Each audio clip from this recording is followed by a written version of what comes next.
King Jesus, King Jesus. Lord, they're attacking the leadership now with Uncle Toms. They're pulling Uncle Toms out of the woodwork. Where did they get all these Uncle Toms? I want to show you an Uncle Tom who is obviously gay with a lisp in his mouth. He's sucking so many dicks. I am joined now by Dr. Ben Carson, Fox News contributor and author of the New York Times #1 bestseller, One Nation. Uncle Tom. Dr. Carson, welcome. Good to have you here today. Thank you. Good to be with you, Martha. What's your response when you hear Al Sharpton when he talk, he got a Is he lisp in his calming mouth. things down, or is he revving things up? That's from sucking dicks. Well, you know, I think that a lot of what's going on in Ferguson is actually initiated by outsiders. I think a lot of the looters are opportunists. A nigga can't be nothing in America. You know, Ferguson is actually unless them crackers got something on you. And calm place. Even in Hollywood. What I would do if I were representing you gotta be gay. Some others, I would ask the people who are engaged in the rioting. No wonder niggas don't want to work. Is it that you want in the system where they gotta be gay? That you are trying to get across. We're willing to listen. This is Uncle Tom, straight up Uncle Tom. I think that would be very revealing.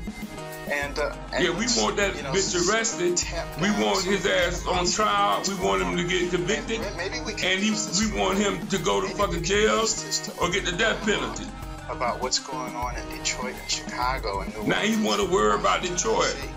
You ain't never said nothing about Detroit before, nigga. You know, the United States of America is... She always trying to point out something to make black people look bad. That's what Uncle Toms do.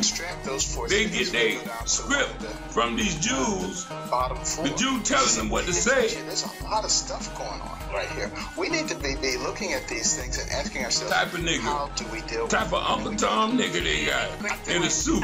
You know, and Al Sharpton is talking, of course, to this specific instance, and this is a tragic story.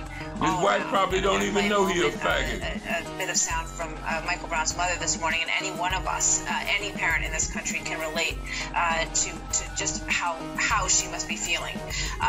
But, you know, you talk about the bigger picture in terms of Detroit, in terms of the murder capitals of this country, and it begs the question, where is the leadership in terms of stepping in to try to help those children killed on the streets of Detroit and Chicago? Let them crackers represent themselves.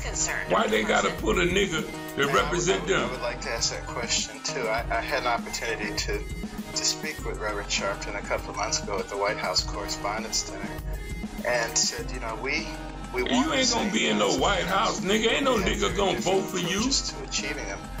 Fake ass Uncle Tom. Public debate to talk about the various ways that we can get this done. And he was initially enthusiastic about that, but the offer still stands. Nobody don't need to debate with you. And we need to bring out in the open what are the raw issues and how do we solve them. Oh, you don't know about racism, niggas? They need to arrest that cracker. That's an issue. You're so right about that. Let's listen to this morning, and it was difficult for her, understandably. This is Michael Brown's mom on GMA this morning. How can peace be restored, ma'am? With justice. And what is justice to you? Being fair. Arresting this man and making him accountable for his actions.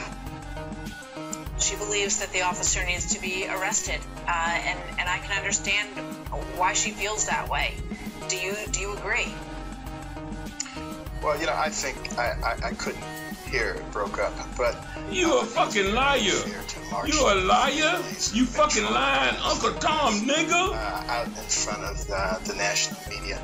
Of course they're going to be emotionally distraught. Talking against a grieving mother, a black woman. What type of nigga is this? Where they get these niggas from? A little bit that they might not say. That's exploitation as far as I'm concerned. And, you know, Kapow, nigga. Like everyone else's goes out to these families. You know, it really doesn't matter Boy, they need to get these motherfucking Tom niggas first out the way, dog. He's still someone that you well, we can have anything. And someone that, about which you're going to have feelings that man, I'm tired of this. Have or don't have. But you know, to march them out and to torture. Let me show you another one from the national. Show you another one.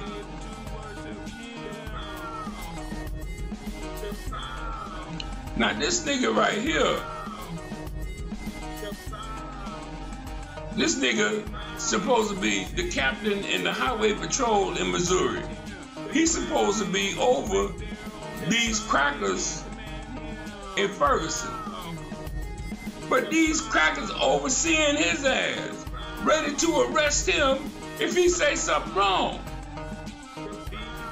The nigga don't know what to say. Niggas ain't got no power.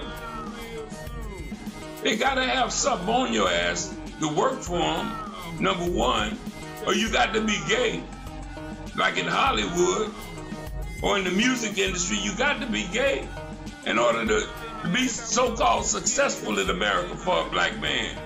You can't be a real man in America and be successful. You got to be a sellout. You got to have a lust for money or something. Something got to be wrong with your ass to work for these crackers.